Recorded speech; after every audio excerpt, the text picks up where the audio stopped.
We're at the top of the hour, and they've got a lot to do today. Whose deal was more important to the Lakers, Anthony Davis or LeBron James? Max, Stephen A., and Molly will debate that and more coming up next. Again, we're with you commercial-free until the top of the hour. All right, we have spent a lot of time debating whose offense the Bucs are running. Is it Tampa Tom or Buccaneer Bruce? Here's what let's do. Let's shelve that and just get to something everyone can agree on. It is the wrong offense, and it is flat killing the football team. Let me count the ways. First, play action. Tom Brady is second in the league in yards per play when they run it, but that is almost never. Only 2 teams in the sport have run it less. That makes no sense. Last Sunday, head-to-head, Patrick Mahomes ran play action 17 times, Brady 5. The next problem is motion. His last 3 seasons in New England, Brady's teams were second in using pre-snap motion. Worked out well. They went 36-12. They made 2 Super Bowls. This year, the Buccaneers are 15th, despite Brady's passer rating being 24 points higher when they do it. And he is pressured, hit, and sacked less. Those are facts. They're not opinions. But none of it is as bad as this. The no risk it, no biscuit thing is a disaster. Brady has thrown more deep balls than any quarterback in the league, despite the fact that he's 26th in completion percentage on those throws. And all the Bucs do is throw it. They pass on 66% of their plays. That's the highest for Brady in his career. They're 28th in the league in rushing, and they had 1 game in which they ran it 5 times. That's the fewest in any NFL game since they started keeping stats, which was 1933. So, how's it going? Tampa is 7-5. They finally have their bye. Maybe they change things up. It isn't too late. None of the 4 games left on their schedule is against a winning team. But if the next month doesn't look different and a whole lot better, the question is going to be, do Brady and Bruce run this back again next year? And if so, the even better question might just be, why? Those are my thoughts. Let me bring my crew back in here and see what they think. And I'm looking at you, Louis Riddick. What's your reaction? Yeah, look, I mean, you bring up some really valid points. I mean, that the marriage philosophically between what a player has done in his past and what a coach has done in his past and what you want to then, have it, how you want it to gel together there in the present and in the future is really the key to success in the NFL. I mean, that's not something that's unheard of. That's something everyone knows. And you better find that sweet spot, man. End up having a bunch of regrets after a season that has had moments for Tampa that have looked very, very promising from an offensive standpoint, especially when the running game and play action game have been clicking and they have had some balance. And when that young defense has been hitting on all cylinders and playing with a lead, and then Todd Bowles can get after teams the way he wants to, and that young secondary can play with confidence. When they get off of that schedule, when they get out of character, and they start doing things that Tom has not been used to and putting more stress on this defense in a way that really right now, I don't know if they had the maturity level, especially in the back end, to handle. It's a recipe for disaster. And that is just the last thing that anybody wanted or anybody envisioned when they put this whole thing together back during August. And you're right. They have time now to get it together. I just hope that they are open-minded enough to make the necessary changes so they don't have this season being one where it's a bunch of failed expectations. Nick, what do you think? Yeah, I think they need to just go look at last year's tape of the Patriots and just start copying plays and running those plays. Like that worked. And I think they need to mix in some of those things that Bruce Arians liked, because I'm never going to argue that you should not take deep shots down the field. Even if those don't work as a defender, a team that's willing to do that is scary. And that changes the way the rest of the defense prepares. So I think they should take shots, continue to do it whether they hit them or not. But the important thing, I think, on early downs, they need to make positive plays. They can't have runs for no gain, and they can't have incomplete deep shots. They need to be able to get themselves in position to allow Tom Brady to attack with those option routes, get AB in space and let him work one-on-one. That's one of the benefits they have of having so many weapons, is you can't double them all. And you're not going to trick Tom Brady into thinking that everybody is covered. He's going to find where the matchups are and be able to exploit them. So I think they need to spread it out, make it easier, and don't be afraid to take 5 or 6 yards, 3 or 4 yards, and let your receivers make plays. Shefty, what's your sense from what you're hearing going on down there?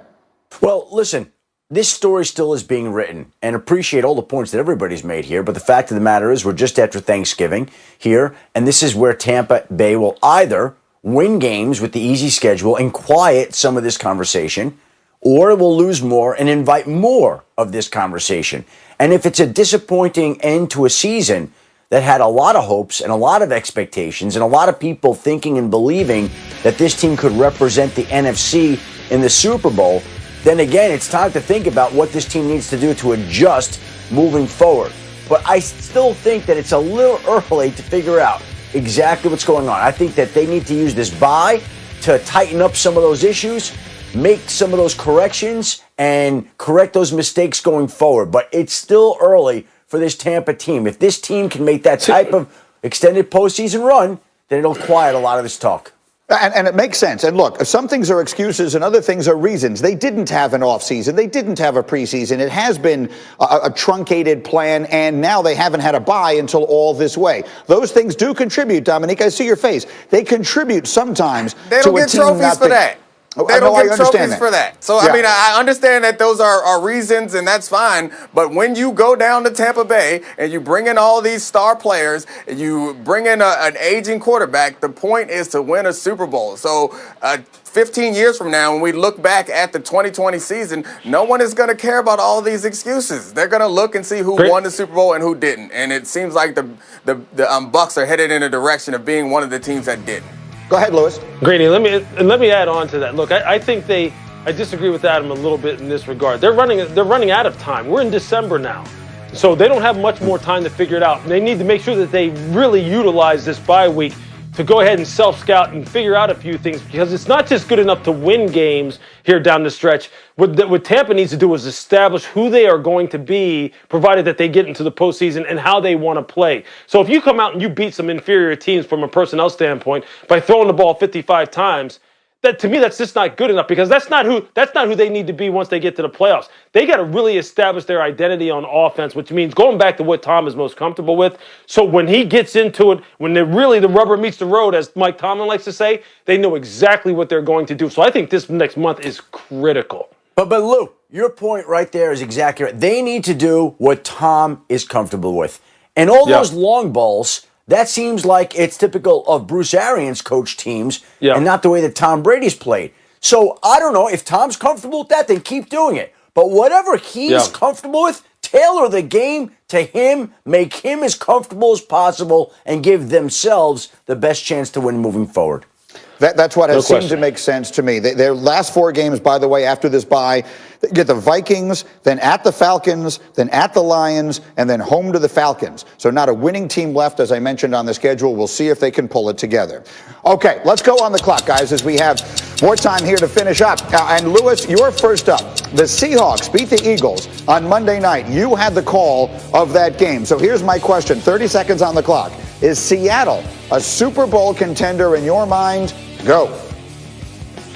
They are, if their pass continue to improve and Carlos Dunlap and Jamal Adams can continue to play at the high level that they're playing at. They're going to get Quentin Dunbar back from injury. He kind of helps out on the corner.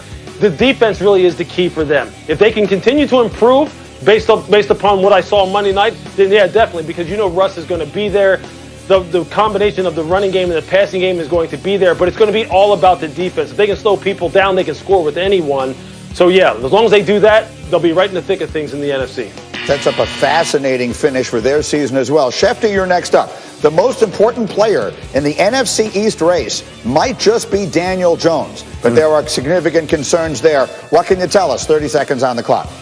He didn't practice yesterday, Greeny, and again, that would seem to indicate that he's not going to wind up playing Sunday for the New York Giants in what amounts to a big game, because all the games are big at this point in time. And if he doesn't play, that means that Colt McCoy is in charge of quarterbacking the first-place team in the NFC East. And Colt McCoy came in against Cincinnati, held on to the victory. Giants won that game, but it looks like they're going to be without Daniel Jones this week moving forward. Yeah, in my picks, I point out, this is a game they're going to lose regardless of who the quarterback is. They're in Seattle. Maybe you give Daniel Jones the chance to rest it up either way. All right, for Neek, for you, I'm going to ask you to answer my poll question today. And again, Greeny's poll question brought to you by ZipRecruiter. And the question is, of the 3 vacancies that currently exist in the NFL, which are the Lions, the Falcons, and the Texans. Those are the three that currently exist. We're not talking about any that might come available. Right. But of those three where they've already announced changes, which do you believe is the most desirable job? 30 seconds, go. Yeah, I think I'm going to surprise some people on this one. I would go with the Falcons. I think an underrated thing when you are running an organization is the team's ownership. And that, to me, seems like the team with the most stable and most committed owner in Arthur Blank. I understand how attractive it could be to go with Deshaun Watson because the hardest thing to find is a quarterback of that talent level, but I think the expectations there will be so high, and it's difficult to fulfill those expectations considering how old and ineffective their defense is and how few draft picks they have early in the early rounds in the coming years. Unless you get a long six-year term deal in Houston, that's not a place where I would recommend going. Like a Matt Rule-esque kind of thing. Before we get to the Texans, Shefty, let me just ask you quickly. Do you have any sense yet as to whether the plan in Atlanta is to tear it down completely, meaning move on from Matt Ryan, move on from Julio Jones and that crew, or try and bring in a coach and win quickly?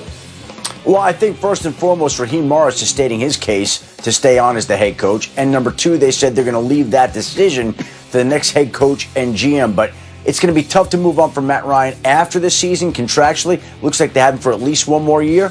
But again, it'll be up to the new regime, and Raheem Morris is making his case right now, Greeny. That said, what I've always heard from coaches is if I'm contemplating a job, the two most important people in the building are the owner and the quarterback. So, Lewis, let's talk about Houston, because clearly they have the quarterback.